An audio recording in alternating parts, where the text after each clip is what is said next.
Hi everyone, hope आप लोग जहाँ भी होंगे अच्छे होंगे। आज की इस वीडियो में हम लोग बात करने वाले हैं बाबा साहेब भीमराव अंबेडकर यूनिवर्सिटी लखनऊ के बारे में। काफ़ी दिनों बाद मिला जा रहा है आप सभी से। काफ़ी लोग बोल रहे थे भैया आप बाबा साहेब भीमराव अंबेडकर यूनिवर्सिटी से रिलेटेड अपडेट नहीं दे रहे हो। बिकॉज़ क्या था कि अभी कोई अपडेट था नहीं। जो आपके लिए अपडेट था मैंने ऑलरेडी बता रखा था, स्पोर्ट राउंड का जब मेरिट लिस्ट आया उसके बाद कोई अपडेट नहीं था।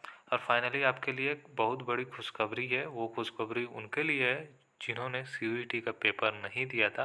वो चाहते थे एडमिशन लेने के लिए बाबा साहेब भीमराव अंबेडकर यूनिवर्सिटी लखनऊ में, तो उनके लिए नोटिफिकेशन को रिलीज़ कर दिया गया है। अब आइए हम लोग नोटिफिकेशन में क्या क्या बताया गया वो हम लोग बात कर लेते हैं। सबसे पहले ऑफिशियल साइट पे ही आ जाइएगा आप। यहाँ पे आने के बाद सिंपली क्या करना है, ये लेटेस्ट न्यूज़ वाला जो सेक्शन है यहीं पे आप देखिएगा। तो यहाँ पे आपका क्या है कि जो नॉन सीयूईटी कैंडिडेट है उनका जो पोर्टल को ओपन कर दिया गया है। ठीक है, अक्टूबर 22 यहाँ पे दिख रहा है। थर्ड नंबर पे आप देखिए, लेटेस्ट न्यूज़ के नीचे थर्ड नंबर पे opening of registration portal for CUET and non CUET for UG and diploma programs. यानी जो रजिस्ट्रेशन पोर्टल है सीयूईटी और नॉन सीयूईटी कैंडिडेट के लिए, जो भी यूजी में एडमिशन लेना चाहते हैं या डिप्लोमा प्रोग्राम में एडमिशन लेना चाहते हैं, तो उनका पोर्टल ओपन किया गया है। अब इसमें नोटिस में बताया क्या क्या गया ये हम लोग बात कर लेते हैं। तो इसमें जो रहेगा नोटिस वो मैं ओपन कर लेता हूँ, फिर आपको बताता हूँ अच्छे से। तो देख सकते हो आप, ये नोटिस आपके सामने दिख रहा है। ये 22 तारीख का नोटिस है। तो notification for UG and diploma program. So it has been decided that Samarth portal will be open for both CUET and non-CUET applicants for admission under the respective category in the UG and diploma programs. The terms and conditions for the registration in Samarth portal are as under. तो इन्होंने ये बोला है कि मतलब ये decide किया गया है कि जो समर्थ पोर्टल है वो फिर से ओपन किया जाएगा। जो सीयूईटी का पेपर दिए थे और नॉन सीयूईटी यानी जो लोग सीयूईटी का पेपर नहीं दिए थे उनका यानी क्लास 12 के बेस पे ही एडमिशन होगा। यानी जो भी एकेडमिक रहता है ना उसी के बेसिस पे आपका हो जाने वाला है मेरिट बेस। ठीक है, तो जो रहेगा यूजी और डिप्लोमा प्रोग्राम के लिए आपका पोर्टल को ओपन किया जा रहा है। जो भी टर्म एंड कंडीशन है रजिस्ट्रेशन का समर्थ पोर्टल का, जाहिर सी बात है आपको समर्थ पोर्टल पर लॉगिन वगैरह करना होता है, रजिस्ट्रेशन वगैरह करना होगा। ठीक है, अब क्या डिटेल है ये समझ लीजिए। ठीक है, यहाँ पे 4 पॉइंट को कवर किया गया है। ये थोड़ा सा मैं आपको समझा देता हूँ। पहला पॉइंट में इन्होंने ये बोला है student who appeared in CUET but may or may not have applied to the respective university for the courses and program early। वैसे स्टूडेंट जो अपीयर हुए थे सीयूईटी बट नहीं अप्लाई किए थे यूनिवर्सिटी में कोई किसी भी कोर्स प्रोग्राम में, इससे पहले वाला जो पोर्टल ओपन हुआ था सबके लिए, तो उसमें उन्होंने अप्लाई नहीं किया था पर सीयूईटी का पेपर दिया था, तो वो लोग भी एलिजिबल हो जाएंगे अप्लाई करने के लिए। दूसरा पॉइंट में इन्होंने ये बोला बी में student who appeared in CUET but did not appear in respective domain subject. ठीक है, कुछ ऐसे स्टूडेंट थे जो सीयूईटी में तो अपीयर हुए थे पर क्या हुआ था, वो जो डोमेन इनका रिक्वायरमेंट था वो डोमेन को इन्होंने फुलफ़िल नहीं किया। जाहिर सी बात है, अगर किसी कोर्स में आप एडमिशन लेने वाले हो सीयूईटी के थ्रू तो उसमें डोमेन रिक्वायर्ड रहता है। अकॉर्डिंग टू बीबीयू ब्रोशर उनका भी अलग अलग ये था डोमेन, ये डोमेन लोगे तभी एलिजिबल हो जाओगे। हर यूनिवर्सिटी का अपना अलग अलग था।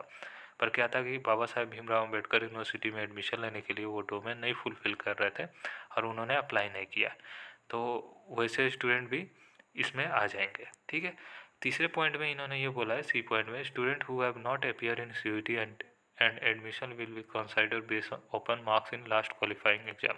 वैसे स्टूडेंट जो सीयूईटी का पेपर नहीं दिए थे यानी उनका जो एडमिशन जो रहेगा वो टोटली मार्क्स के बेसिस पे होगा, यानी क्लास 12 के मार्क्स के बेसिस पे होगा, टोटली मेरिट बेस उनका सिलेक्शन होगा। The candidate will be consider in order of preference as listed above. ठीक है, जो भी कैंडिडेट है उनको कंसिडर किया जाएगा, जो भी प्रेफरेंस है जो दिया गया उसी के हिसाब से। ठीक है, अब आइए दूसरे पॉइंट में इन्होंने ये बोला है कि registration to any course will not guarantee admission. किसी भी कोर्स में आप रजिस्ट्रेशन करते हो तो जाहिर सी बात है गारंटी नहीं है कि आपका एडमिशन हो ही जाए। Candidate are advise to complete the registration process only after considering the vacancy in seat in respective category. Candidate को एडवाइस किया जाता है कि आप रजिस्ट्रेशन प्रोसेस कंप्लीट कर लीजिएगा आफ्टर वैकेंट सीट, जो भी वैकेंट सीट है रिस्पेक्टिव कैटेगरी में उसी के अकॉर्डिंग आप रजिस्ट्रेशन कीजिएगा। ठीक है, the course where in number of vacants is less and merit is also available the candidate are request to check the status of vacant seat after spot round before proceeding for registration.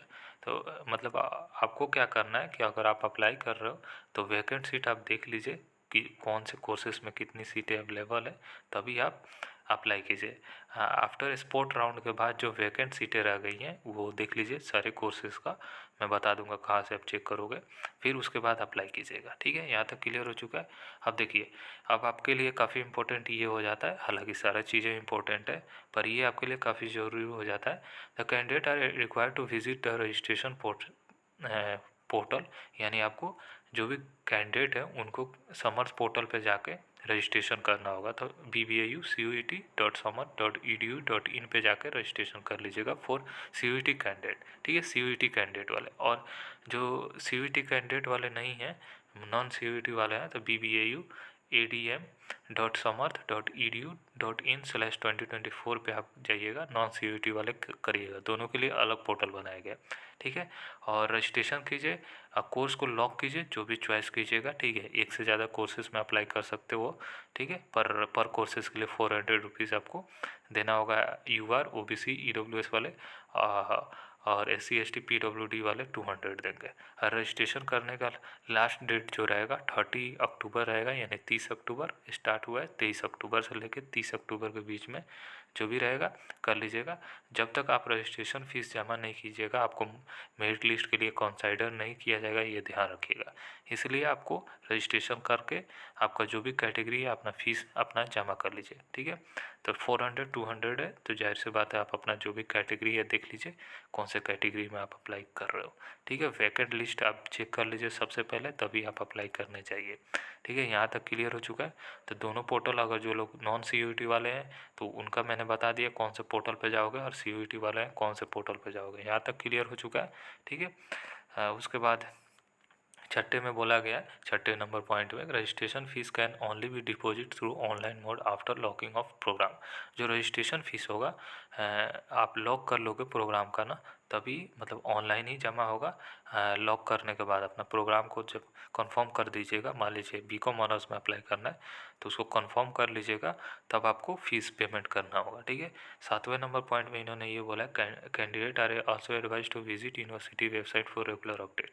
और आपको जो university के website पर regularly check करते रहना है, जो भी अपडेट होगा वो बताया जाएगा।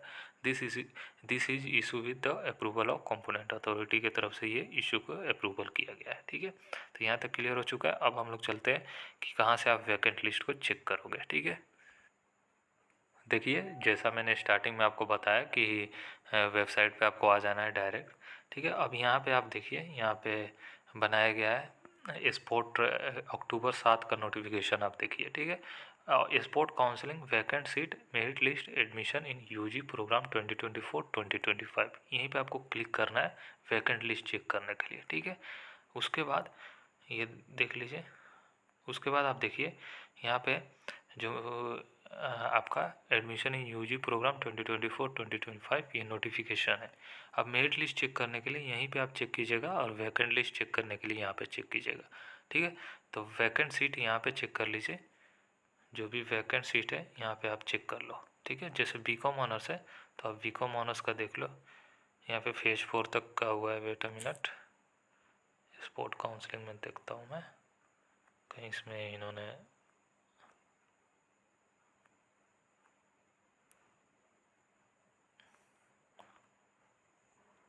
तो मैं आपको बता देता हूँ। ठीक है, मैं चेक कर रहा था प्रॉपर, आपके सामने ही मैं चेक कर रहा था। ठीक है, तो यहाँ पे वैकेंट सीट डिटेल है ना, यहीं पे आप क्लिक करोगे। क्या है कि बहुत सारे कोर्सेज में जो सीटें हैं वो वैकेंट नहीं है। जैसे BCom ऑनर्स है तो BCom ऑनर्स फेज़ 4 के बाद फेज़ 4 तक तो नॉर्मल राउंड हुआ है, उसके बाद इन्होंने नहीं दिया। हालांकि मैं आपको PDF में डाउनलोड करके दिखा देता हूँ, यहाँ पे आपको क्लियरिटी हो जाएगा। देख सकते हो ये 7/10 का नोटिफिकेशन है, यानी 7 अक्टूबर का। और यहाँ पे जो सीट है जो वैकेंट सीट है 37 है। ये स्पोर्ट राउंड से पहले का है, 4th राउंड तक तो नॉर्मल राउंड हुआ है, इसके बाद स्पोर्ट राउंड हुआ है। स्पोर्ट राउंड वाला मैं जा रहा हूँ तो वहाँ पे भी सीट वैकेंट नहीं दिखा रहा है, यहीं पे दिखाएगा जो सीट वैकेंट वाला सेक्शन बताया गया है ना, यहीं पे।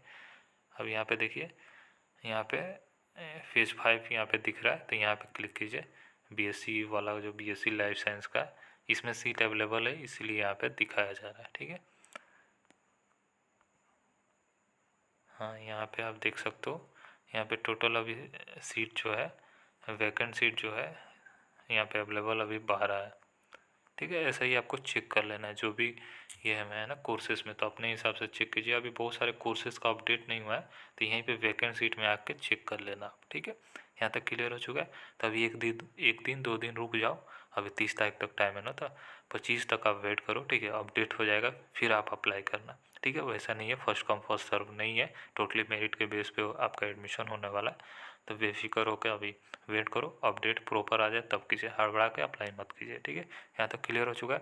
तो चलिए, यही था, आपको अपडेट देना था। बाकी आगे जो भी आपके लिए अपडेट होगा, जो भी ऑफिशियल इन्फॉर्मेशन होगा, आपको बताया जाएगा। तो चलिए फिर मिलेंगे अलग वीडियो के साथ, तब तक के लिए बाय, टेक केयर और ख्याल रखिए अपना।